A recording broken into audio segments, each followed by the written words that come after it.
is going on, guys? Politics Gaming here, and today we are doing the next episode of the United States. In the previous episode, essentially what we had done is that we had tried to fix America's shattered economy, and at the beginning of this episode, there are a couple of changes that I have enacted off screen. So essentially what I have done is that I have eliminated the industrial pollution tax. Essentially, the industrial pollution tax, the tax on industrial pollution, was a tax that gave me a ton of money, and this used to be a very big cash cow for my government, except now we have learned, and this is very much proven, that completely destroyed my economy. If you look at this chart right here, we can see that at the beginning of the year, I mean, my growth was around above 1.7%, nearly 2% at the beginning of the game. I think it was above 2% at the beginning of the game. And then as soon as I passed the tax reform at about this point right here, that tanked my economy because the industrial pollution tax siphoned off so much, killed the businesses that I had, and then killed the growth in response. So then my growth ended up going to about nearly -7%. But now I have instituted a change in which I have eliminated the industrial pollution tax, and that has had my deficit rise quite a bit. So let's go over to we're not going to do anything yet. We're going to continue to possibly lower some taxes to instigate purchasing power, to instigate some consumption, as well as to instigate some growth in the long run. So if I can go over to creation, we're going to look to see what we can do. I don't think I'm going to be doing anything on a tax on large fortunes, vehicle registration. I'm not going to be doing anything like that. Real estate tax we could possibly do. That is a lot of money, $25 billion over the next couple of years, which that would be an immediate effect. So if I wanted to increase that to $10 per square foot, or per square meter, that would barely pass the Senate. So if I could increase that to $5, so if I did that to $10, that could pass both houses of Congress, and that would raise about $50 billion. But I'm going to hold off on that for right now. We have a tax on company turnover, which we could use to raise a significant amount of money. Hopefully that wouldn't kill my economic growth. So hopefully I'm really trying not to replace one policy that kills growth with another policy that kills growth even more. So if we go over to energy, let's look at their energy situation as of right now. We are making 68.6% of our electricity off of fossil fuels. If we go over here, we are making about 10% of our electricity off of nuclear powered electricity. So that is a great thing to see, that we are reducing our reliance on fossil fuels, but then also increasing our reliance on cleaner energy parks such as nuclear power. Nuclear power, if you have not seen my channel before, nuclear power is one of the best, one of my most favorite facilities to invest in both Power and Revolution, as well as I am a avid nuclear supporter in real life. I love the expansion of nuclear power for the United States. I'm somewhat talking about the American Nuclear Infrastructure Act of 2020. Essentially what that does is that it invests a significant amount of American taxpayer dollars into nuclear power. And what that will do is that it will, for one, reduce our reliance on fossil fuels, which is a dying industry. As much as you can support the fossil fuel industry, and as much as I somewhat do support them, I also do realize that fossil fuels are not going to last forever. We need to start moving toward other types of industries, such as nuclear power, that will help in the long run. If we really want to be serious about fighting things like climate change, we need to have a massive investment into things like solar and wind power are going to be one at the forefront of this fight against climate change. But then at the same time, we need to increase our for one, education on nuclear resources. We need to look into expanding and investing into resources such as nuclear power, because those are one of the best ways to reduce emissions to what we need them to be at by the end of the decade. All right, that was a investment into 5 new nuclear facilities in the United States. I built one just south of Boise City in the state of Idaho, and then I built 2 of them in the state of Iowa. And then if we go down to Oklahoma, I built another one just in northern Oklahoma, about east of the city of Tulsa. So that is a great thing to see, again, that we are increasing our reliance on nuclear power, because that is, again, the best type of investment. If you're playing as a smaller country, European powers are pretty much able to invest in nuclear resources. Turkey would be another great one to use nuclear power for. But whenever it comes to smaller economies such as Thailand, Southeast Asia, things like maybe even Indonesia, African countries that are not more reliant on anything above wind and solar power, those are not the typical places that you would want to invest into nuclear electricity, because it would just simply be too expensive for your economy to handle. I mean, some of these nuclear facilities, I mean, let me go over here again and look at nuclear.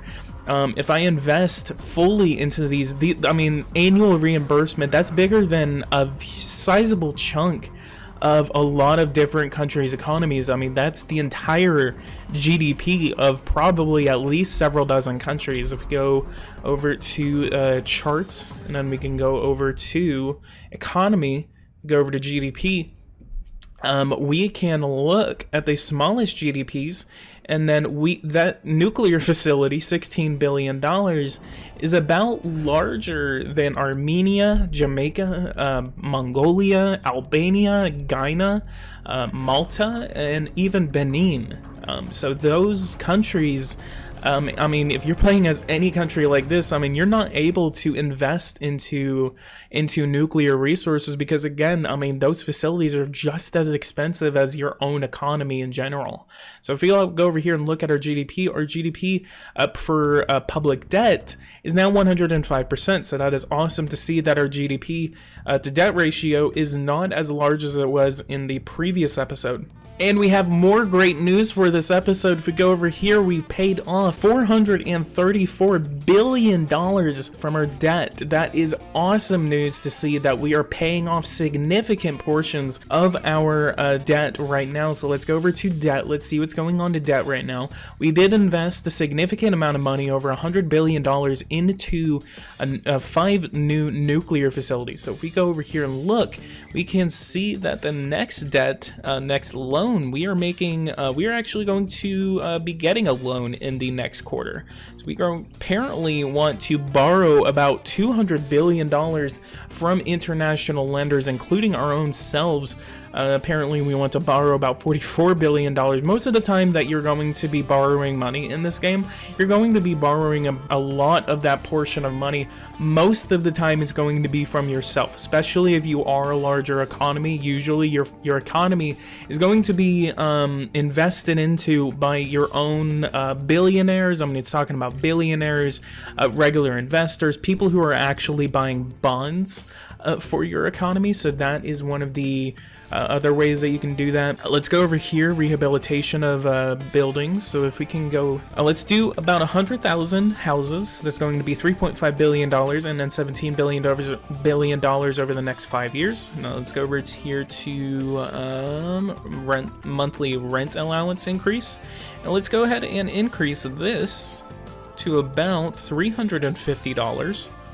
And then let's see what Congress's opinion on that will be. The Congress seems to support it enough, and there are enough Republicans that will support that piece of legislation. So that is awesome. Let's go ahead and introduce that, see what the people like. This is more to help our approval rating, which is below 100% right now. We are about 93%, so that is the lowest that it's been since about March. From the beginning of the year. So let's go over here. Inflation seems to be rising, so let's go ahead and increase our interest rate. So let's go ahead and increase this to 2. Let's do it about 2%. If we can increase this to 2%, that should help us out a little bit, and that will stop our prices from rising as they are right now. I believe, Mr. President, that unemployment should be the government's main focus of attention. Our situation is dire. Let's do all we can to fight this plague. So this episode should be a fight against unemployment. So let's go ahead and fund the unemployment agency by just a tad bit. Let's go ahead and increase that. It's going to be $11 billion. Establish the minimum wage. Let's go ahead and increase that to 1.363. And I believe that should help us out just a tiny bit. Republicans aren't exactly the most for that.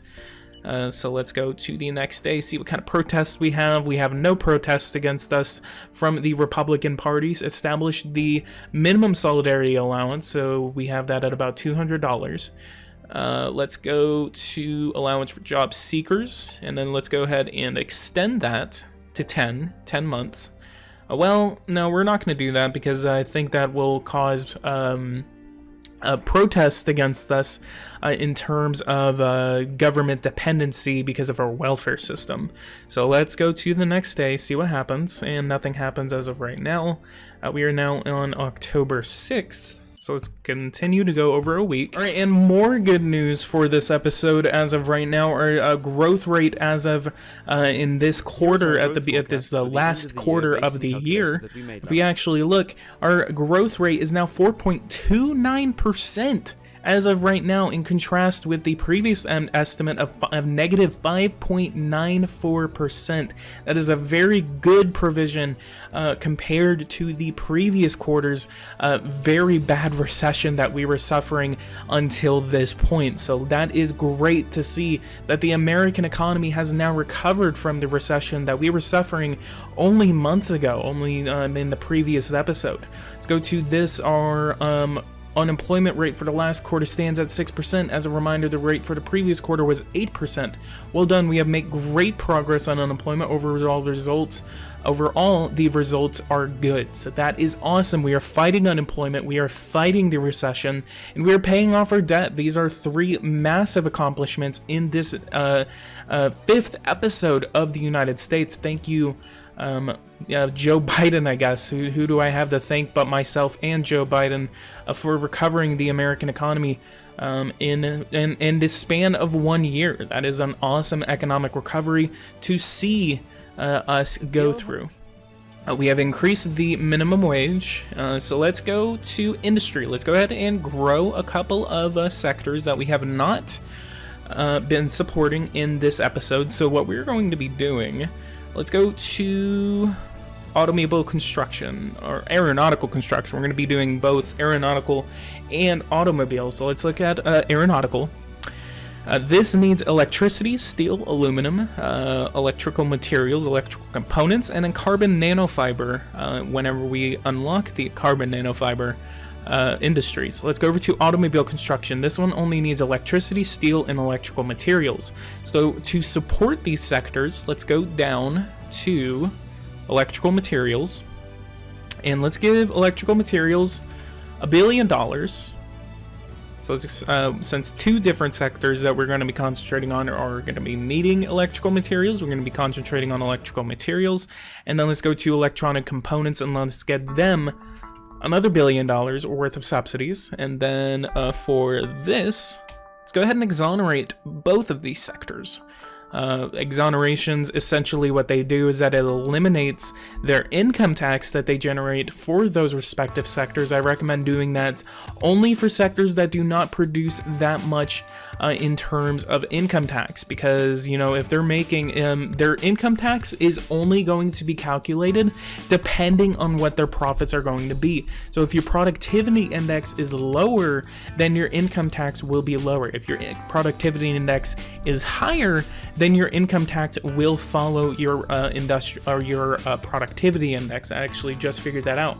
So this is tied to this, which is tied to this, which is tied to this. So again, I'm going to go ahead and make sure that that is applicable in the economic tutorial, which I'm going to be releasing very soon. So definitely wait for, do not hesitate to hit that bell notification icon so you do not miss whenever I post the economic tutorial for Power and Revolution. Let's go over to helicopters, and then let's give you about $100 million in subsidies, and let's go ahead and exonerate the sector as well.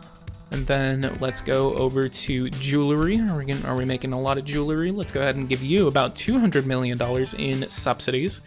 And I think we could go ahead and afford to exonerate the sector. And then let's go over to perfumes and cosmetics. How much are we making over here? $8.1 billion. We could go ahead and we can afford to give them about $100 million in subsidies. And let's go ahead and exonerate the sector as well.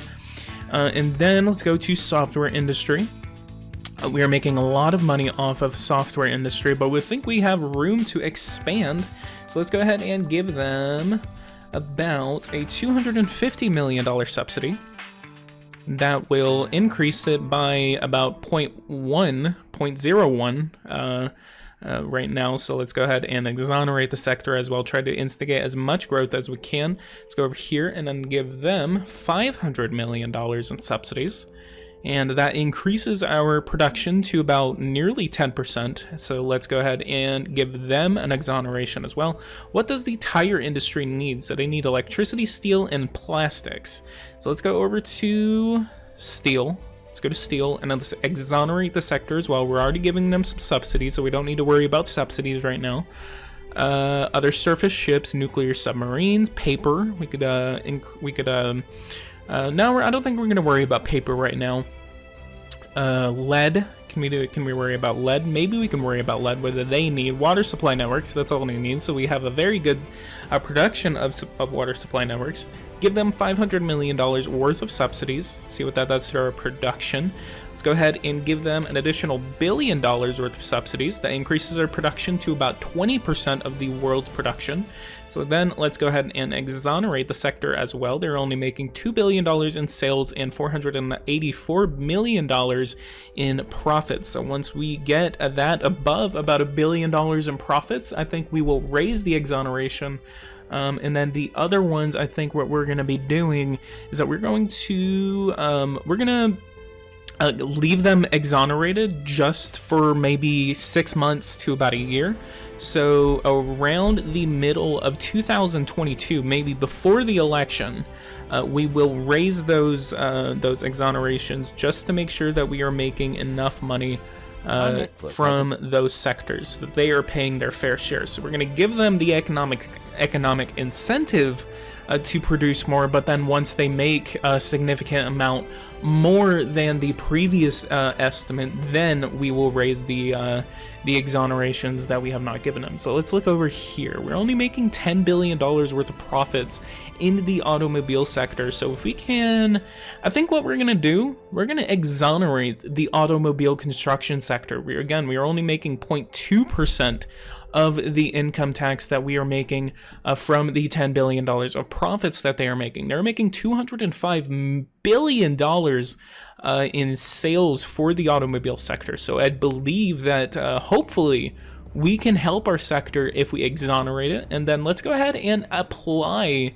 a 5% custom duty on the automobile sector. That is going to be more of a protectionist status. That is going to levy a 5% custom duty on the automobile sector, which will in turn help our domestic production in the near future. Let's go ahead and give them an additional $10 billion worth of subsidies. That's going to increase their subsidies to about $20 billion. Let's go ahead and confirm that, see what that puts our deficit at, 6.06%. For the deficit as of right now. Let's go ahead and go to the end of the month and then see what that sector does. All right, we are now at the end of the month of October, so we have a couple of things to look at. So let's go over here. We have a meeting request from the Chancellor of Germany. This is obviously the game equivalent of Angela Merkel. So let's go ahead and accept this meeting with the Chancellor of Germany. We have very good relations with the Federal Republic. The next thing that we're going to do is that we're going to go over to industry, and then let's go over to automobile construction. Our production right now is now at 7.06%, so that is awesome. I believe that is just a tad increase from the previous estimate. So let's look at our secondary sector GDP. So this was during the time that we did have the industrial pollution tax. I need to actually check the energy GDP. So I want to see what that was doing during that time. So we were making, again, this was during the recession. And then so now after we got rid of that tax, that increased our secondary sector GDP by about $400 billion. So that is awesome to see that our secondary sector has recovered from the recession that we were suffering in the previous episode, but it is about to be overtaken by the People's Republic of China. We see that China's secondary sector GDP is now hovering above $5.6 trillion. It is nearing $5.7 trillion. They just have to go maybe a couple more steps with their economic growth. We're going to go ahead and study some of China's economy just to make sure to kind of see where we are at. So let's go over here. World production, and let's see what China's doing. China produces 29.89% of the world's automobile constructions. Japan is number 2, the Federal Republic of Germany is now number 3, and then the United States is number 4. Looks like Germany's production has actually been going down over the past couple of months, but the United States is starting to trend upwards. So we're going to be looking at a couple of these in terms. Let's go ahead and go over here, production. Let's see units by year. So the United States is producing 4.6 million automobiles per year. The People's Republic of China is producing about 19.7 million units per year, and then Germany, as we are now behind them, we only need to produce about 1 million more automobiles to overtake Germany. So we are going to be competing against Germany to make sure that we can overtake them and then become number 3. And we're going to be establishing United States dominance in the global market for several different economic sectors, including the automobile sector. So if you guys have any ideas or suggestions on how to get the United States maybe to number 2 or number 3 or even number 2, definitely do those suggestions down in the comments below. Let's look at our trade balance. Our trade balance, we have been importing a little bit more, it seems like, so that is not the best idea, but then our purchase price has been going up. So I believe that is because of our investment into the automobile sector. Let's go over to building, housing, and roadways, see what we're doing over here, and then we're going to go to the top. We are the top of the world in terms of production. We produce about 24% of the world's production of building, housing, and roadway. Consumption, we are the world's top consumer of building, housing, and roadway. And then it looks like our sales are starting to go up, so that is awesome. Our purchasing price is going up, and then our sale price has just been stagnant around $100. So again, this usually the reason why you see all of these usually around $100 is essentially what they're supposed to be for inflation purposes. So as your inflation fluctuates, you will notice that this will go above $100 or even below $100. So if they are below $100, that means their economy, especially for that sector, is relatively weak. But if it's around $100 or above $100, they are overperforming in that sector. And finally, let's go over to electrical materials, and let's see what we're doing for electrical materials. Let's go to world info, go to production, and then let's see. We are doing about $2 more for the purchase price, so that means that we're going up. Again, that means that we're doing better in terms of that. But again, we need to make sure that our inflation isn't going to be affecting these prices that much, because if it does, then that will hurt our economy in the long run. Our trade balance seems that we are importing more electrical materials over the past couple of months, but we do see that our consumption is going down and our production is going up. So those are the arrows that we want to see, that the United States is producing about 9% of the world's electrical materials. It looks like those subsidies did help us out in terms of production, and puts us as number 2 in the world. I don't know the original positions for these. Next time, I really want to maybe take notes of these, just kind of see where we are at from the beginning of the game, and then compare these results, you know, every year or something like that. Synthetic fibers, what are we doing over here? Are we giving you some subsidies? Yes, we are. We are giving you some subsidies. A tire industry, I want to check you, see what we're doing for the tire industry. It looks like we are again producing more. We are now above Russia, but under Japan. So we have about 19% that, or another 10% that we need to make up in order to become number 3 in the world. But it looks like the tire industry is dominated by Germany and France, as well as Japan and the United States, even though the United States seems to be importing the most out of any other country. We consume about 41% of the world's consumption of tire industry. So if we could maybe see if we could get sale price, purchase price. Let's do sale price, and let's see if we can. Where are we in the United States? So we have the purchase price 166. Can I find someone that I can import it from and then get a favorable, generally favorable price in terms of trade? So Argentina's not it, so let's continue to go up. This means that we are purchasing more. Looks like we're hitting the first world countries now. So we could no, we can't go to Taiwan. We could go to Germany. Germany actually has, well, we actually have a meeting with Germany. Let's go ahead and hurricane reaches Louisiana. Hurricane Teddy comes straight towards the shores of our coast, and we'll be there in a few days. You want to order evacuation order in the state of Louisiana. Let's go ahead, and I'm going to bite the bullet. I'm going to bite the bullet, and we're going to not order an evacuation, because sometimes whenever you order these evacuations, they end up not being as bad as they do. So you end up having to spend so much money and displace so many people at one time, just because of a very small storm that does not do that much damage. However, the risk of this action is essentially whenever the hurricane does become a very bad hurricane, whenever it makes landfall, it will hurt your popularity because you did not order an evacuation. So what I'm going to do is that, you know, every other hurricane, usually it's a good idea to sometimes order evacuations, but then other times don't order evacuations. Also, if you're wondering why you don't see the hurricane right here, that is a graphical glitch that has been prevalent in this game for several years. Hurricane reaches Alabama coast. Let's go ahead and refuse again the evacuation order. We have a meeting request from Canada, so let's go ahead and accept that meeting request from Canada. Iraq, possible dismantlement of the terrorist organization group, the Iraqi Brigades of Islam. Let's go ahead and accept that. So I don't want to take down the Kurds, but I do want to take down any other terrorist organization that is prevalent in Iraq.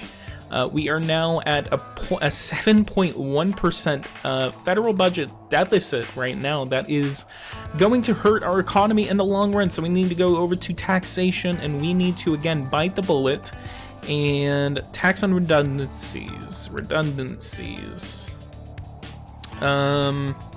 Let's not do that, but let's go ahead and call for company turnover. It's going to generate a good amount of money for our economy. Let's do 1.25%. That's going to generate $163 billion.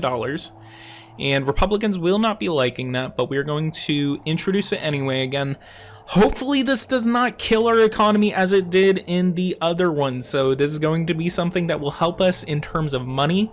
But if this hurts our economic growth, it's not going to be that fun. So let's go ahead and take the risk and ask for that to be passed by Congress. Let's go ahead and do this meeting with the Federal Republic of Germany. That will hurt our industry, so that will possibly hurt our industry. But let's go ahead and look. This is a purchase of water supply networks. Can we do this? Can we sell them some more water supply networks? Sale price is 0.67, while their purchase price is 2.1. So, wow, Germany might actually be a really good trading partner. So let's go ahead and try to get a couple of contracts signed with Germany. Let's do this at 1.7. Send that over, and the interlocutor is accepted. So dang, we didn't do it. We didn't reduce it. So let's go ahead and take that for 5 years. $2.5 billion, and won't be the strongest in terms of our global economic activity, but we need these economic contracts to go through. So let's go over here. And let's do a sale contract, automobile construction. We could looks like they're self-sufficient in that regard. So what about here? Can we do 50,000? No, that might be too much. Let's do 40,000 volume for. No, it looks like our sale price is above their purchase price. I might have to find someone else. I could do a trade contract with China, but I don't want to assist their economy. Again, these are the issues that we have in regards to economic contracts, especially as the United States. All right, let's go ahead and try to send this over, see what they respond with. Then they put it down. So that's sale. So that puts our volume at 34,512, and that is out of production of 707,000. So we can afford to export something. We can afford to export a little bit. So I think what we're going to be doing is we're going to try to find a couple of different countries that we can try to sell building, housing, and roadway to. And again, essentially what we're doing with building, housing, and roadway, that's basically sending out construction contracts over to another country. So this is like an American company signing a contract in Germany and then building buildings in that country. So let's go ahead and reduce this down to 2 years. We're going to do that as a 2-year contract, and we're going to go ahead and increase that. Since we have a little bit of leeway room, it's going to generate a lot of money. So if we can combine this, not just with Germany, but then with possibly France, the United Kingdom, or even Japan, I believe this will generate a significant amount of money that will be returning back into the economy via economic growth. Let's go ahead and send that over as a negotiation, and then that will put us at 55 billion. So we need to get this as close to $100 as we can. So let's go ahead and negotiate that to $100, and then we can do that at 97. That gets rejected. So let's go one more time. We're going to do this for one more time, and then can we sell you some aircraft carriers? We possibly could. We maybe can. No, they don't want weapons. So let's do a sales contract. All right, unfortunately, trade negotiations with Germany have collapsed, so that is a very unfortunate transpiring of what we were trying to do since, but we can go back. I mean, I think Germany, France, and the United Kingdom, possibly even Norway. I think Norway would be another great trading partner for us. We could also go for, I think, let's go ahead and ask for Indonesia. Let's ask for Indonesia to meet with us. And that will be Tuesday the 16th through the Wednesday the 17th. So let's go ahead and go forward.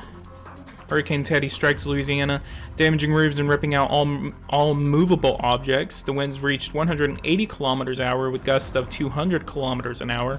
That's about more than 100 miles an hour. I believe that's like category 4, category 5 winds.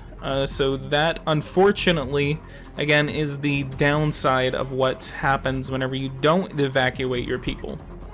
So that, again, is unfortunate that happened, but it looks like that the storm is over, and then we can just reimburse once everyone comes out. So because we didn't evacuate, 437 people have lost their lives during Hurricane Teddy. A 2-meter storm tide caused much damage and flooding, Mr. President. The region's landscape is devastated by this hurricane. They are announcing a provisional number again of 437 people that again have lost their lives to Hurricane Teddy. Looks like the same thing has happened in Alabama, so it moves into Alabama, and we will most likely be losing a lot of people in Alabama. 472 people have lost their lives. All right, looks like Canada wants to buy an aircraft carrier off of us, so, well, that is a sale. They want to sell us an aircraft carrier. Interesting, but we don't need your aircraft carriers. We have our own. Let's go ahead and ask him to make the same decision as us at the next G7 summit. We could actually probably get all of the G7 countries to come together, possibly to allow Russia into the G7. If we wanted to. That's actually one of the best ways to strategize around this. So if you don't want that to happen, then you can obviously say no. Everyone else will probably say no because they all don't want them.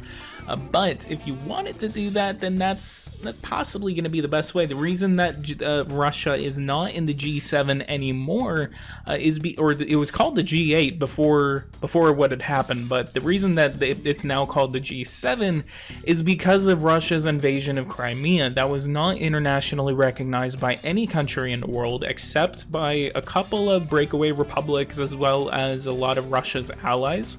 Including China, I believe, even North Korea kind of recognizes it, and there's a couple, and I believe Belarus even recognizes that that Crimea belongs, or quote unquote belongs to Russia. But there's a very small, specific amount of countries that do recognize that Russia does have legal territorial claim to the Republic of Crimea, which is what was called for literally 24 hours, because they were a country, their own country for 24 hours, and then they were annexed by Russia the next day.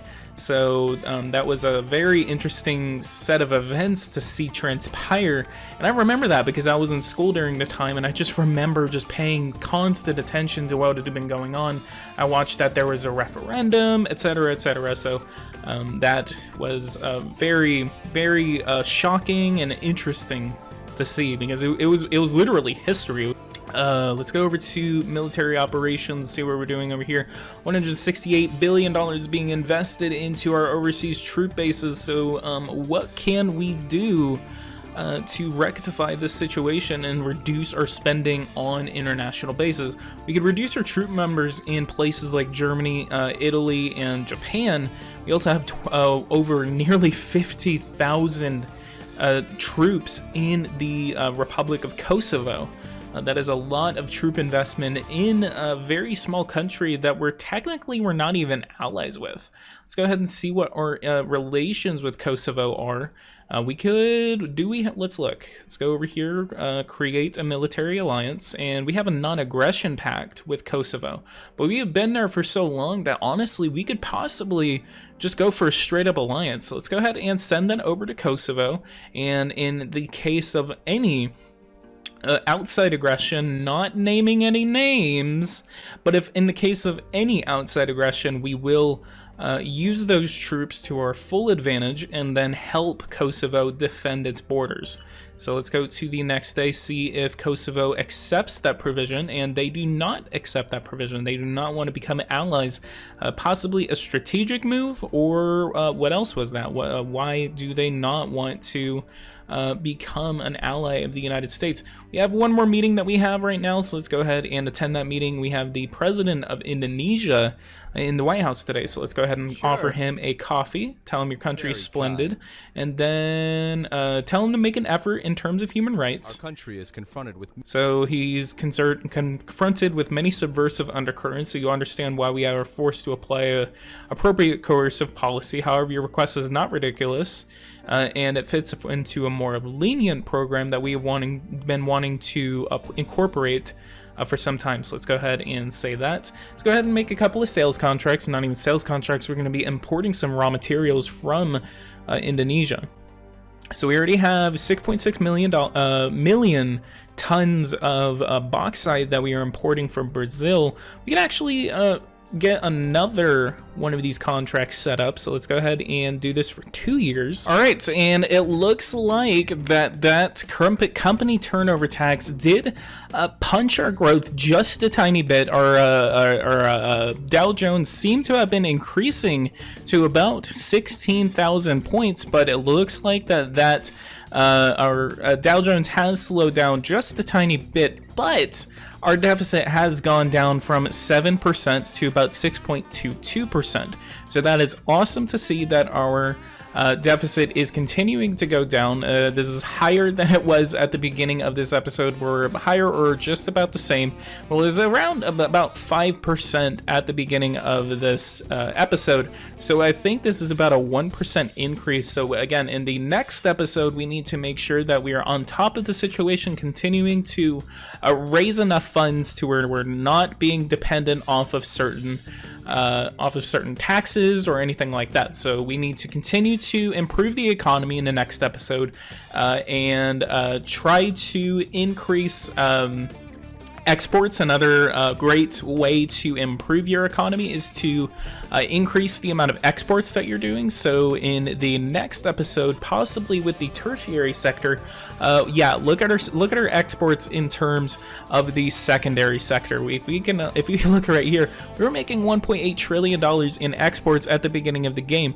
We are now at $1.3 trillion, even with the recession that we were going through at the beginning of the year. So even it looks like that was not at all affected by the company tax, or not the company tax, but the industrial pollution tax. So if we go over here, active population in secondary sector, it looks like we are losing a little bit of manpower. It looks like we lost nearly 1 million people in the secondary sector. It looks like, but at the same time, this was where we were at the beginning of the game in terms of imports, but our imports seem to be going down even though our exports are going down as well. So that is good news that we are not importing that much as we were at the beginning of the game. This is about a $500 billion difference in terms of imports. So in turn, we have a look at this. This is like a perfect W right here. Our trade balance right now seems to be shifting just because we are not exporting, but we're also not importing as much as we were compared against at the beginning of the game. So let's go to the end of the month. All right, we are now in the month of December. This is going to be the final month, but we are going to go ahead and stop it right here. Just before we stop it, let's go ahead and see what we need to compensate with the hurricanes that hit Louisiana and Alabama. Looks like we need to provide about $3.5 billion worth of compensation over to Louisiana. Hopefully we get another message from Alabama. No, we do not, but again, I'm going to go ahead and call it right here. Guys, if you guys like this episode, leave a like, subscribe to the channel if you are new. If you want to see more content like this, just hit that bell notification icon so you don't miss a single episode of the United States whenever I release it. I will be releasing an economic tutorial very soon, so again, do not hesitate to hit that bell notification icon so you do not miss any videos that I make on this channel. So again, leave a like, subscribe to the channel if you are new, and I'll see you guys in the next one. Thank you guys so much for watching, and take care.